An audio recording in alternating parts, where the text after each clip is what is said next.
प्रमोद प्रेमी को बचाने के लिए पवन सिंह ने जोड़ा हाथ और मांगने लगे माफी। तो क्या खबर, पूरी जानकारी देंगे आपको इस वीडियो में। लेकिन उससे पहले दोस्तों, आप मेरे चैनल पर नए हैं तो चैनल को सब्सक्राइब कर लें और साथ ही बेल आइकन को दबा के ऑल पे क्लिक करना ना बोले। तो दोस्तों, और मेरा समय लेते हुए आइए वीडियो को स्टार्ट करते हैं। दोस्तों, आपकी जानकारी के लिए बता दें कि भोजपुरी इंडस्ट्री के गायक प्रमोद प्रेमी ने अपने गाने को लेकर चर्चे में है। हाल में प्रमोद प्रेमी ने एक सॉन्ग निकाला था जिस गाने के चक्कर में उन्हें पिटाई भी हो गया था।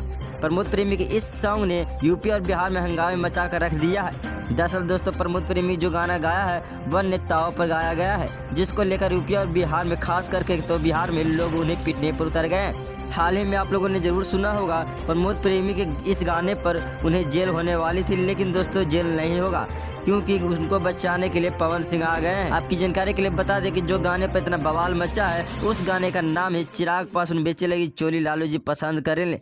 दोस्तों, इस गाने को सुनकर लोग इतना गुस्सा हो गए थे कि प्रमोद प्रेमी को पीटने पर उतर गए थे। लेकिन दोस्तों, प्रमोद प्रेमी को बचाने के लिए पवन सिंह ने हाथ जोड़कर सबसे माफी मांगने लगी। वहीं खेसारी लाल ने तो इनको बहुत कुछ कर डाला है जो आप इस वीडियो में देख सकते हैं। दुख हुआ,